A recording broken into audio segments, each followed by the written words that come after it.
Hello everyone, good morning students. In the last video we have started our next unit number 5, chapter number 7, System of Particles and Rotational Motion. So in the last video we have discussed about some points about rotational motion, like when the motion is pure translation, when the motion is pure rotational, and when it is a combination of rotational and translational motion. And हमने precision के बारे में भी बेटा कुछ points study किए थे. आज हम सिस्टम ऑफ पार्टिकल के अंदर एक नया टॉपिक स्टडी करते हैं बेटा, centre of mass. As it's name defines, masses का जहां पर सेंटर होगा that point is basically known as centre of mass. You can see here, like if I will give you an example of a ring और a disc. Firstly I am taking uniform bodies. आपका ring भी एक uniform body है और आपका disc भी एक uniform body है. तो अगर मैं यूनिफॉर्म बॉडी की बात करती हूँ तो रिंग के केस में आपका एक्चुअली मास कहाँ प्रेजेंट रहता है. तो आपको पता है रिंग के केस में आपका जो मास है बेटा, that is present along the circumference of the ring, that is of circular shape, and the mass is present along the circumference. At the center of the ring, physically there is no mass. But if I will go for the disc, then what is disc? Disc may throughout the whole surface area your mass is present. So what can you say? At the center of the disc, the mass is physically present. Now, this is the actual situation of the presenting mass. Now we are going to discuss center of mass. Center of mass is a point in the body where you can see the whole mass of the body is to be concentrated. This point is very important, to be concentrated. जहां पर actually वो mass present नहीं होगा, but we will suppose that the whole mass of the system is to be concentrated at this point only. I hope this is clear. Now, if I will go for the example ring, then where the whole mass is to be concentrated, the whole mass is to be concentrated at the center of the ring only.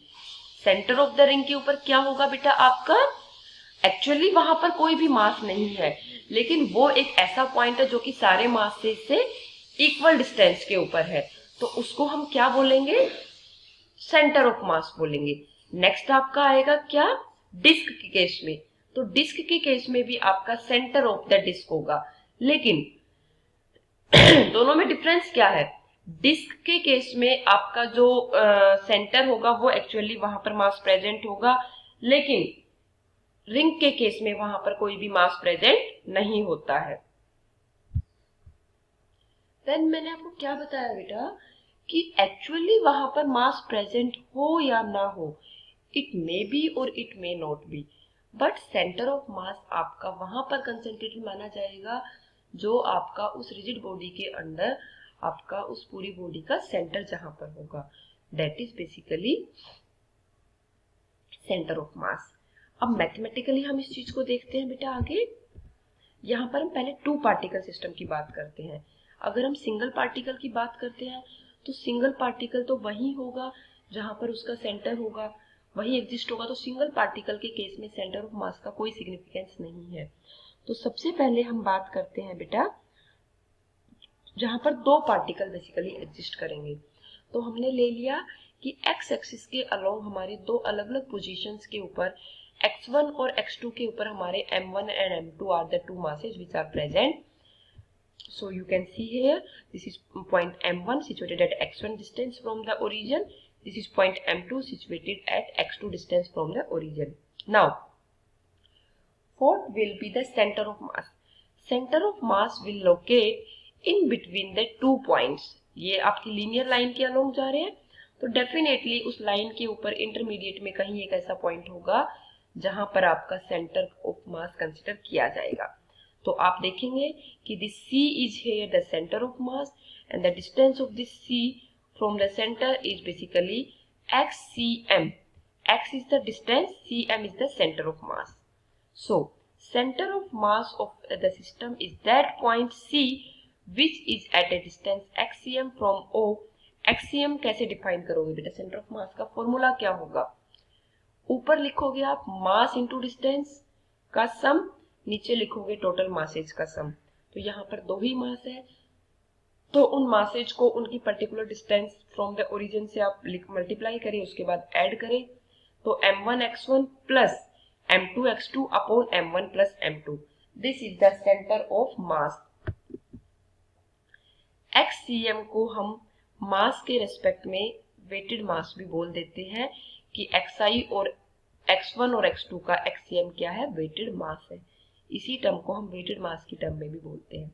लेकिन अब हम consider करते हैं next में special case. Let us suppose that the two particles are of same mass. उस case में आपका मास, centre of मास कहाँ प्रेजेंट होगा? तो बेटा दोनों जगह पे m आ जाएगा, नीचे 2m आ जाएगा, m से m कैंसिल आउट हो जाएगा, बचेगा क्या? x1 plus x2 upon 2। It means कि इंटरमीडिएट के ऊपर प्रेजेंट होगा आपका। दोनों जो पॉइंट्स हैं, इन दोनों पॉइंट्स का जो सेंटर पॉइंट होगा x1 और x2 के बीच में, इक्वल मास के केस में आपका सेंटर ऑफ मास वहां प्रेजेंट होगा। लेकिन अगर आपके मास इक्वल नहीं है, उस केस में आपका सेंटर ऑफ मास मासेज के अलोंग उनकी तरफ में सेंटर से थोड़ा बहुत इधर उधर टेंड भी कर सकता है बेटा। तो मासेज के ऊपर बेसिकली डिपेंड करता है कि आपका सेंटर ऑफ मास बिल्कुल सेंटर के ऊपर होगा या किसी एक पर्टिकुलर मास के कुछ कम डिस्टेंस के ऊपर होगा। अब हम बात करते हैं बेटा n मासेज की। एक ही एक्सिस के अलोंग बात कर रहे हैं, तो m1 m2 mn हमारे पास n मासेज है जो कि ओरिजिन से हमारे x1 x2 xn करके किसी भी डिस्टेंस के ऊपर रखे हुए हैं। तो अगर इस केस में हम उसके सेंटर ऑफ मास की बात करते हैं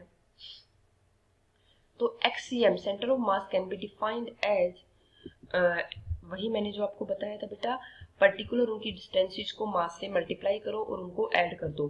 तो m1 x1 plus m2 x2 plus mn xn upon m1 plus m2 plus mn। इस तरह से जब आप करेंगे तो आप इसको समेशन की फॉर्म में भी लिख सकते हैं। That is summation I equal to 1 to n mi xi upon summation I equal to 1 to n mi। This is the total mass, this is the multiply of distance and the mass का total आ जाएगा। तो ये आपको represent करेगा बेटा xcm को। तो ये जो है xcm, this is the point where the centre of mass is to be concentrated. ये n पार्टिकल के केस में हमने डिस्कस किया। अब इससे आगे हम बात करते हैं बेटा, अभी तक जो हमने देखा वो हमने केवल बात करी x एक्सिस के अलोंग। अभी हम बात करते हैं नेक्स्ट हमारा 3D के केस में। तो 3D के केस में हमारा क्या आ जाएगा? x कंपोनेंट भी आएगा, y कंपोनेंट भी आएगा और z कंपोनेंट भी आएगा। जैसे आपने x एक्सिस के अलोंग x का एक ओरिजिन देखा, सिमिलर केस में आप y का भी एक सेंटर ऑफ मास देखोगे और z का भी, z एक्सिस के अलोंग भी एक सेंटर ऑफ मास देखोगे। और जनरल टर्म में बोलेंगे तो हम बोलेंगे कि r is basically x i cap plus y j cap plus z k cap.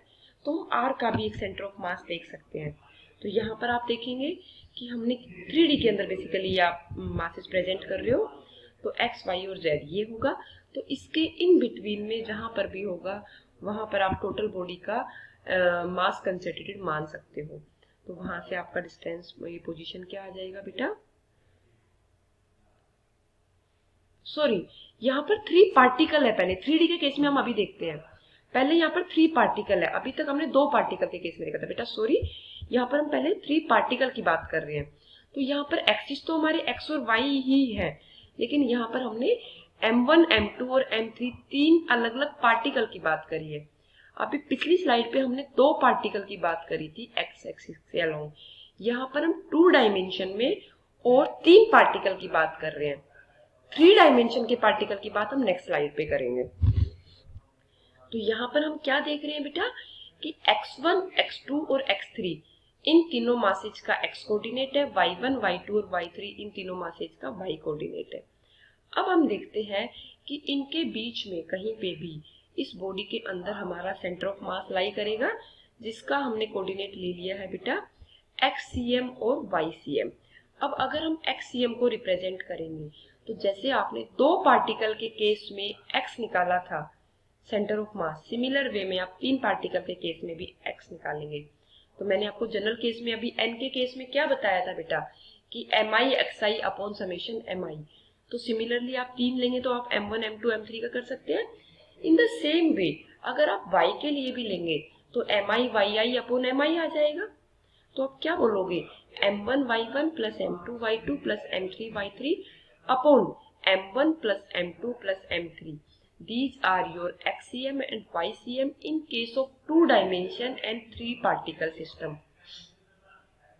यहाँ पर हमने 2 डायमेंशन में ऑब्जेक्ट लिया है और 3 पार्टिकल वहां पर बेसिकली हमने रिप्रेजेंट किए हुए हैं। तो ये हमारा आ गया बेटा 3 पार्टिकल सिस्टम में सेंटर ऑफ मास। अगर हम बात करते हैं कि तीनों मासेस सेम है तो आपको पता है यहाँ पर ट्रायंगल बन रही है, देख रहे हैं आप। तो ट्रायंगल के केस में जब तीनों मास सेम है तो सेंटर ऑफ मास कहाँ होगा? अगर हम ज्योमेट्री की हेल्प से चले तो सेंट्रोइड के ऊपर होगा। और आप यहाँ से भी तीनों को mm पुट करेंगे, नीचे से 3m कैंसिल हो जाएगा। तो क्या बचेगा बेटा आपका x1 plus x2 plus x3 upon 3 and y coordinate will be y1 plus y2 plus y3 upon 3। तो आई होप आपको ये चीजें क्लियर हुई। अब हम देखते हैं इससे आगे। तो मैंने आपको यही बताया कि 3D के इक्वल मास के केस में जब हम 3 पार्टिकल लेंगे तो वो आपका बेसिकली सेंट्रोइड जहां पर ट्रायंगल का रिप्रेजेंट करेगा वहीं पर आपका सेंटर ऑफ मास भी लाई करेगा। अब हम आगे बढ़ते हैं बेटा n पार्टिकल सिस्टम के केस में। तो वही आपको क्या करना है xi yi upon summation mi और y जैसे हमने यहाँ पर देखो आपको यहाँ पे बहुत सारे मासेस दिखाई दे रहे होंगे। अभी हम इसको 3D के केस में देख रहे हैं। देखो हमने यहाँ पर z कोऑर्डिनेट भी ले लिया है। यहाँ पर आपने जो प्लेन बनाया है वो 3D का बनाया है, एक ब्लॉक टाइप आपने रिप्रेजेंट किया हो तो z कोऑर्डिनेट भी ले लिया। जब हम इसको रिप्रेजेंट करेंगे तो जैसे हमने m x और y लिखा सिमिलर वे में हम z भी लिख देंगे। तो हम जनरल टर्म में क्या बोलेंगे xcm को रिप्रेजेंट करेंगे summation mi xi upon summation mi से। सिमिलरली y को रिप्रेजेंट करेंगे और सिमिलर टर्म में आप z को रिप्रेजेंट कर देंगे। आप zi क्या हो जाएगा बेटा zcm summation i equal to 1 to n mi zi upon summation i equal to 1 to n mi। जैसे आपने पिछली स्लाइड पे x और y कोऑर्डिनेट को रिप्रेजेंट किया था सिमिलर वे में आपका z भी रिप्रेजेंट हो जाएगा। अब हम आगे देखते हैं कि वेक्टर नोटेशन हम किस तरह से करेंगे सेंटर ऑफ मास का। तो हमने जो अभी 3 अलग अलग केस लिए हैं, अगर मैंने आपको बोला कि हम उसी को r जो जनरल वेक्टर हम लेके चलते थे, हमने वेक्टर जब पढ़ा था तब पढ़ा था, तो r हम क्या रिप्रेजेंट करते थे बेटा x i cap plus y j cap plus z k cap. तो यहाँ पर अगर मैं कैपिटल R अगर मैं सेंटर ऑफ मास को रिप्रेजेंट करूंगी तो कैपिटल R को मैं capital x i cap capital y j cap capital z k cap इस तरह से रिप्रेजेंट करूंगी। तो मैं सेंटर ऑफ मास को वेक्टर के टर्म में किस तरह से रिप्रेजेंट कर सकती हूँ? मास तो आपका स्केलर क्वांटिटी होता है, आपको पता है, तो मास तो आपका mi ही बना रहेगा, लेकिन आपका जो पोजीशन होता है that is a displacement is a vector quantity basically. तो डिस्प्लेसमेंट के केस में आपका यहाँ पर आप वेक्टर नोटेशन ले लेंगे। तो यहाँ पर आपका r वेक्टर आ जाएगा पोजीशन की टर्म में और यहाँ पर भी आपका आ जाएगा पोजीशन में। तो centre of mass is denoted as capital R and that r vector can be defined as i equal to 1 to n mi vector ri upon summation i equal to 1 to n mi। यहाँ तक सबको clear हुआ बेटा? इससे आगे की बात हम नेक्स्ट क्लास में डिस्कस करते हैं। रिजिड बॉडी के लिए सेंटर ऑफ मास हम कैसे देखेंगे। आई होप यहाँ तक सबको क्लियर हुआ। सारी चीजें देखिए बेटा, आप अपने प्रैक्टिकल एग्जांपल्स लेके देखिए और उससे इस चीज को समझने की कोशिश कीजिए। If still there is any doubt then you can ask to me बेटा। ओके बेटा, thank you, God bless you.